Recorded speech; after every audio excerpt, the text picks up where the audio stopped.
Makes no difference what model, they're pretty much all the same. The upper bearing is not going to be shown in this video because there is a lip that you can physically get on. If you put a punch up through the hole that we're shoving the screwdriver through, you can actually catch the edge and pound it out. It comes out really easy, not a problem. What we're doing right now is we're trying to get the lower bearing out. It's an absolute pain in the butt on some of them, and they come out real easy on other ones. First thing you want to do is put a screwdriver behind it and just try and simply twist it out. Some of them will go, other ones they won't. What we're doing is we're putting a screwdriver behind the bearing. I'm coming through with about a, I don't know, inch diameter shaft, and we're basically pounding on the top. Eventually it'll go. The things aren't in there for life.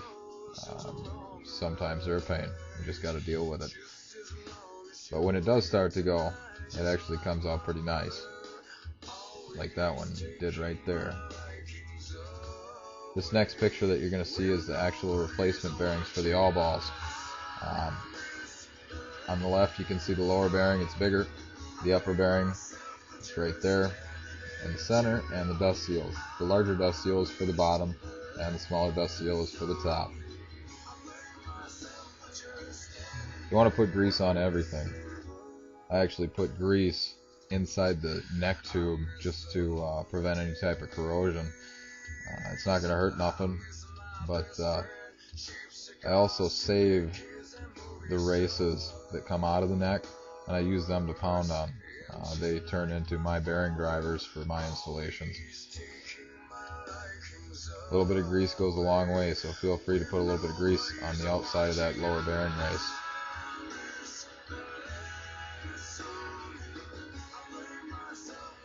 Same thing on the upper one. Grease it up a little bit. Take the upper race, use it as a driver. And the point of this is to tap the bearings in. I like to use ball peen hammers. Usually when I do the work, I use whoever's house that I'm at doing the work, I use their tools. Claw hammer works fine, not a big deal. But you don't have to beat the living tar out of these bearing races, they'll go in. Just take your time and use a little bit of grease. You could even use a little bit of oil if you wanted, just grease it up afterwards. You want to drive them all the way down until you hear a sharp crack. That'll let you know that that bearing race is seated. What you're looking at now is actually the removal of the lower race on the triple tree. It is pressed on. There's a couple different ways you can remove this lower bearing. Just for ease, usually I use a chisel, and you get behind it. There is no way to save that lower seal, so don't even think about it. Get that chisel in right where that seal goes in, and you'll be able to walk it right off of there. Another way you can do it is you can get a grinder and you can physically cut a slot in there, in that race, and you'll be able to split that bearing in half. But there's a little bit of liability walking up to that thing with a grinder, and yeah, you're probably going to ding the triple tree a little bit, but you're never going to see it. You ain't going to hurt it.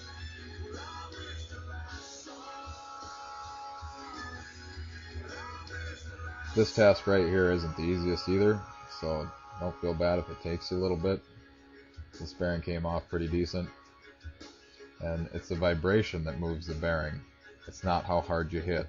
So don't get a 5-pound hammer and think that you're going to do yourself any favors. You actually want a smaller, like an 8-ounce ball peen, and that'll transfer the vibration a lot better. You install the lower seal, and next you want to pack that bearing up. Me personally, I don't like to pack that bearing completely full of grease like a wheel bearing. When you put that grease in that wheel bearing, or in that neck bearing, that's going to cause a little bit of a load on that bearing. You want that bearing to be perfectly free. It doesn't rotate full revolutions. It's never going to get hot. All it is a bearing surface to allow rotation. So don't think that you have to completely fill it up.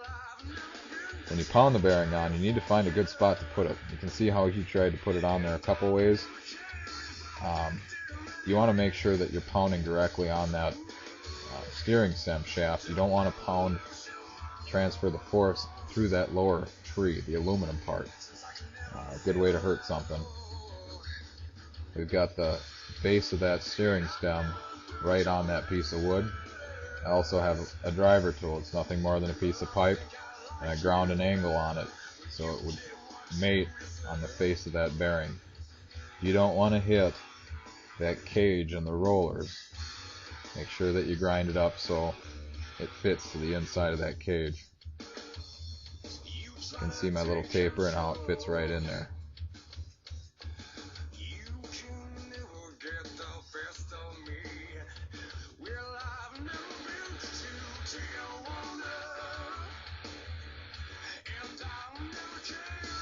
You can see that we flipped over to a block of wood. Bearing wasn't going on, got a little bit bigger hammer. After you're done driving it on, don't just grab the thing and throw it back in.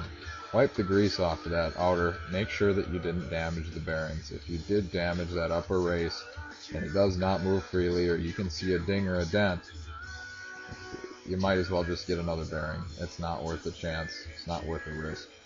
Those neck bearings are an integral part of how your motorcycle steers. The tension alone is very crucial. You can also see that I'm wiping a little bit of grease on everything again. It cuts down on corrosion.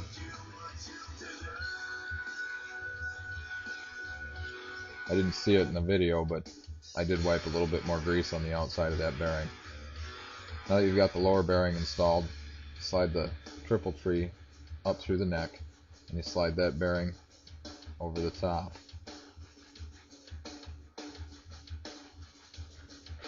%80 of the load is actually carried through that lower triple tree.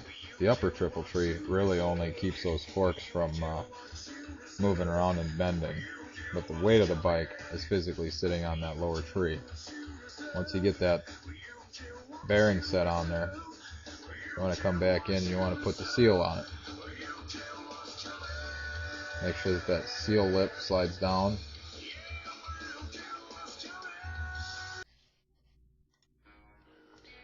Okay, now this is the crucial part that can cause a lot of issues. It's the physical tightening sequence of that neck. I do it a little bit differently. You can do what works for you, but I'm showing you how I do it. What I'm going to do is I'm going to basically move that triple tree up and down, and I'm going to turn that nut by hand. I'm going to turn that nut and get the seals to get in their position. I'm going to allow the bearings to get in their position. I want to make sure everything moves smooth basically before I put a wrench on it. I tighten it all the way down by hand, and then what I do is I take a punch.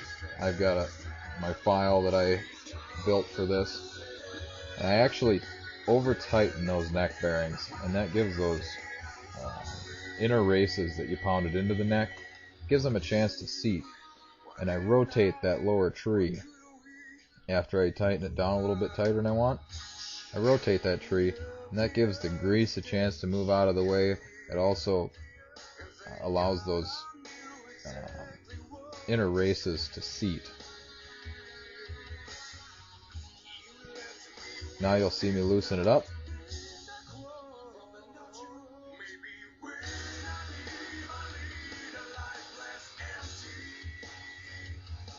Tighten it down a little bit.